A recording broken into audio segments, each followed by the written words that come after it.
Okay, so let's take a look. So it says if we roll two fair six-sided dice, all right, would we be more likely to get a sum of 5 or a sum of 12? So let's talk about what's even happening in this situation. We're rolling two dice, all right, and what do we want the two dice to add up to?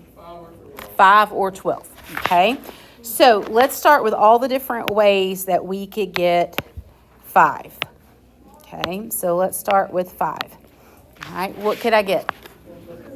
We could do a 1 and 4, or could we get a 4 and a 1? Because we got two different dice, right? I know that sounds like they're the same thing, but we've got two different dice, so we could get two different things. Anything else we could roll? A 2 and a 3, or a 3 and a 2, okay? Any other combos with the numbers that are on our dice that would give us 5? No, okay? So now let's talk about, oh, I didn't mean to make that. Let's talk about, what about 12? 6 and 6, that's it, right? The order's not going to matter because they're both the same. So which one are we more likely to get? The 5, okay? We're more likely to get a sum of 5, right?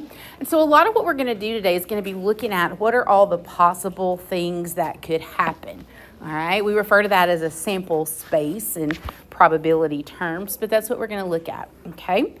All right, so let's jump over here. So here's what we're looking at today, giving a probability model for a chance process, all right?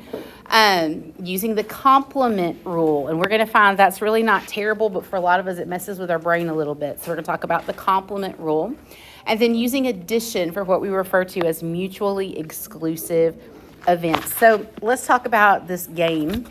All right, we're actually going to play it as one person, like you're playing against an invisible person. It just works easier that way. So suppose we're on a desert island playing dice with another castaway. Well, you know, if I'm on a desert island, I'm hoping I'm by myself, so then I ain't got to fool with nobody else, right? But the winner's prize will be the last banana, and here are the rules of the game, okay? Each player rolls a die. If the largest value shown is a 1, 2, 3, or 4, then player 1 wins. If the largest value shown is a 5 or a 6, then player 2 wins. Okay? Now, that being said, who do you think has the advantage in this game? Why would you say player 1? He's got more options, right? So most of us would say player 1 because there are more options. All right? So here's what we're going to do. We're actually going to play this a little bit. Okay? So I'm going to give you a die, all right? If you get the one that has the big numbers on it, the white one, the car is 6. Okay, I don't know why they put a car on there. Okay, I inherited these, so who knows? And we're going to roll it, and I rolled a 4. Okay, so I'm player 1. Do I win, or does the other player win? I win. Yep, I win. Player 1 wins. If I roll it again, I got a 5. Who wins this time? Player 2, and so I'll put a tally mark for player 2. Okay, so that's what you're going to do. You're going to toss it. How many total times? 20. Okay, so I'm going to give you a number cube or a dice and a die, and you're going to toss it 20 times. Figure out who wins. Remember, here are your rules. You win. You win if it's 1, 2, 3, or 4. Player 2 is going to win if it's 5 or 6. Okay, and we're just going to do tallies to start. So let me give you number cube, and let's get after it. No, it's only yellow. I don't want to play a fun game. Okay, so we can figure out who's going to win the game.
Okay,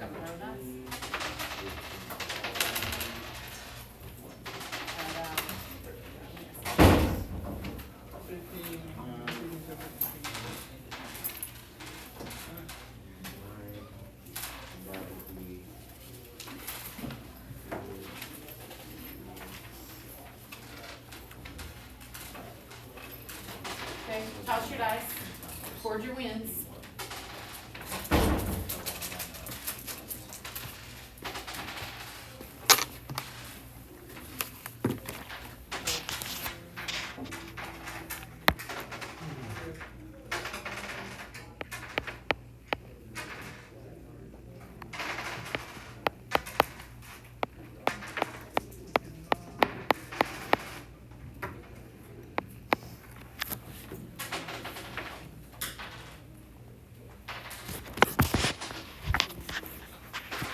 Okay.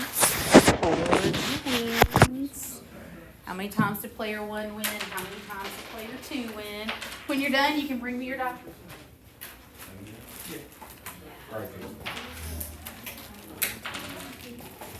Thank you. Thank you.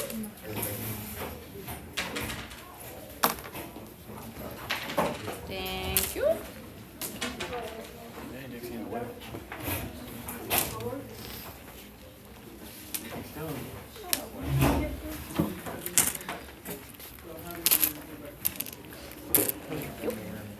I want to take a study with first. Thank you.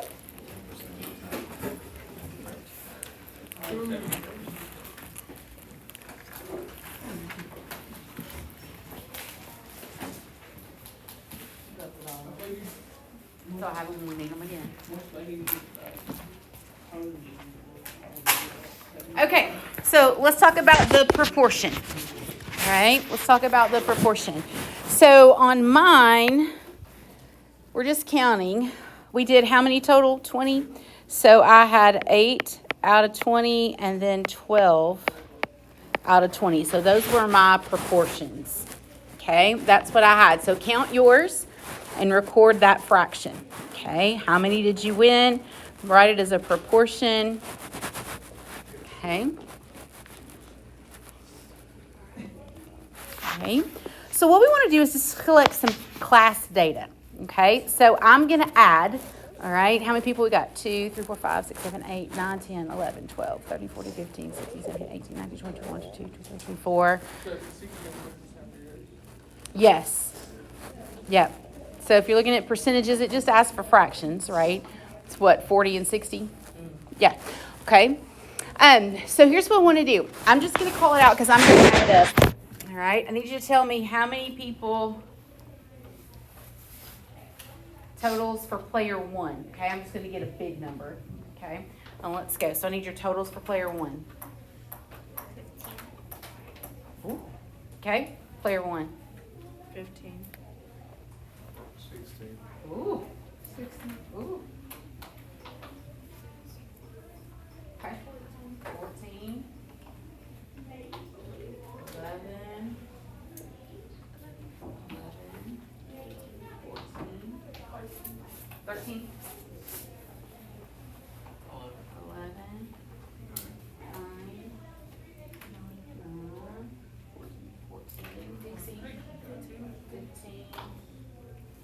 4. 16. Cameron, how many player? 14. 14. 18. 18. Ooh. 14. 9. 16. Quinn. 10. 12. All right. So for our class, we got 302 out of, let me count it, 1, 2, 3, 4, 5, 6, 7, 8. 24 times 20. 480.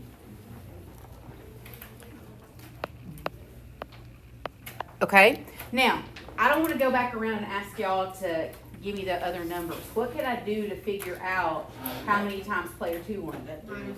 It is 302, yes. Minus what? 480 minus 302. 480 minus 302. That's called 178. What you guys just did is called the complement rule.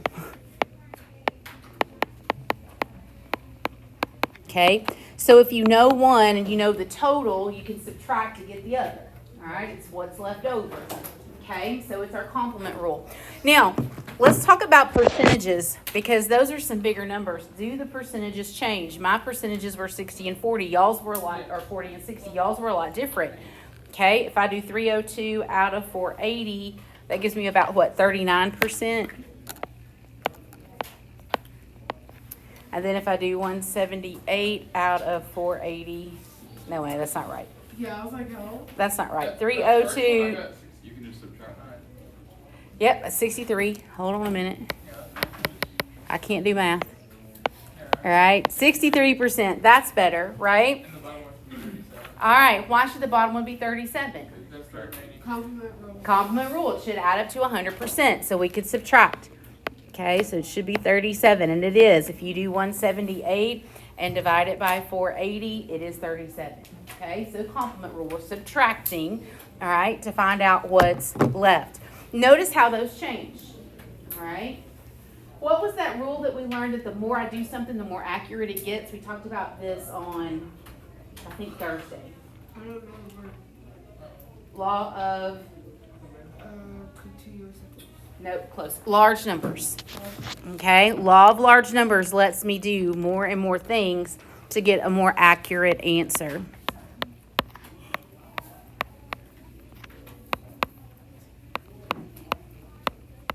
Okay, so the law of large numbers. I don't know what that letter was supposed to be, but it didn't look like an N. Okay, so it's the law of large numbers. If I do it more and more times, if I had more and more trials, if I had 3 classes worth of data to put in, we might really begin to see the data shift into what it is more accurately described to be. Okay, so in order to determine the true probability of each player winning, we need to compile a list of all the possible pairs of rolls that we could get. So take a look. I think it's interesting that they gave me this table like this. Okay. So this is showing me player 1 and player 2, what they're rolling. They could both get a 1, okay? What could happen here? We could get a 1 or a 2, okay? We could get a 1 or a 2. So let's fill this chart out for me, okay? I could get a 1 or a 2, a 1 or a 3, a 1 or a 4, and so on. Okay, if I go across the second roll, I could get a 2 or a 1, a 2 or a 2, and so on. Okay, so go ahead and fill that chart in for me.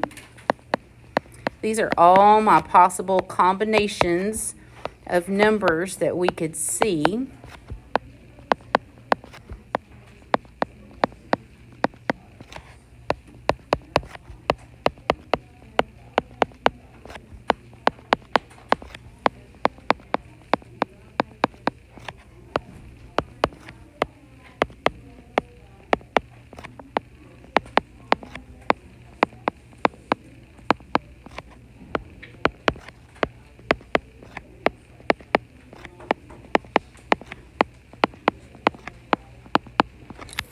Okay, so everything possible that we could get when we roll it.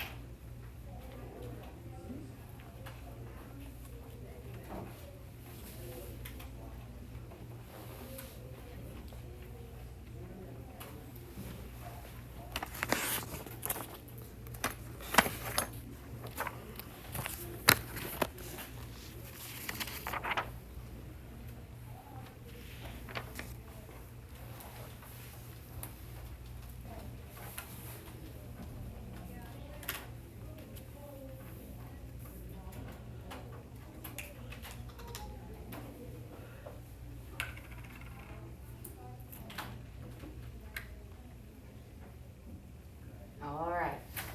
So, how many total options are inside of that table that could happen?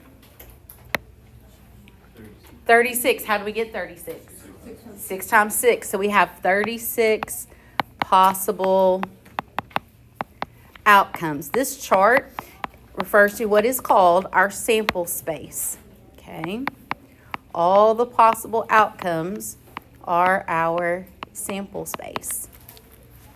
Okay, so 36 possible outcomes. So it's our sample space.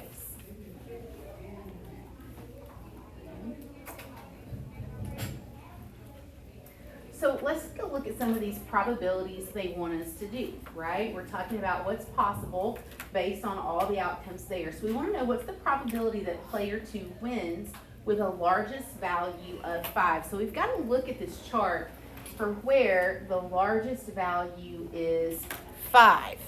Okay, where do those occur? Last two columns. Yeah, those 5s, row and column. Okay, so if I want the largest value to be a 5, okay, how many options are there in what we highlighted?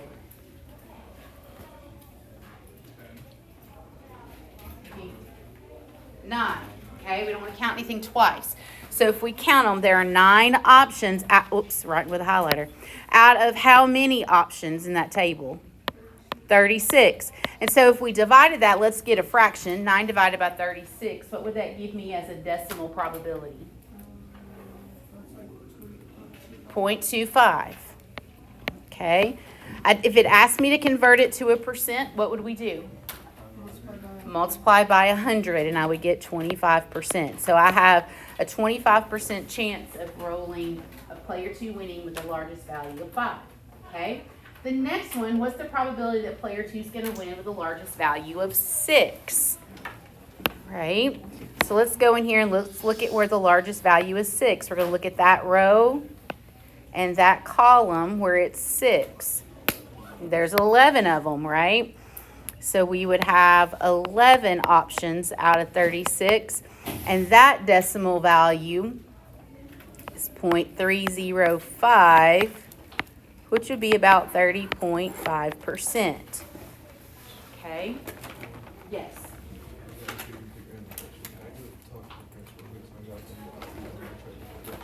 Just hang on real quick. We'll go right when it's my turn. Okay? So then the last thing, what's the probability that player 2 is going to win? Okay? So what did it take for player 2 to win? What did they have to roll?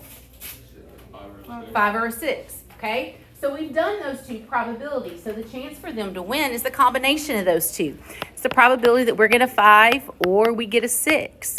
All right, well, we already said that's 9 out of 36 for the 5 plus 11 out of 36 for the 6, which gives me 20 out of 36. Or if we combined those probabilities, we'd get about 55%. All right, get you some lunch. I'll see you in a second.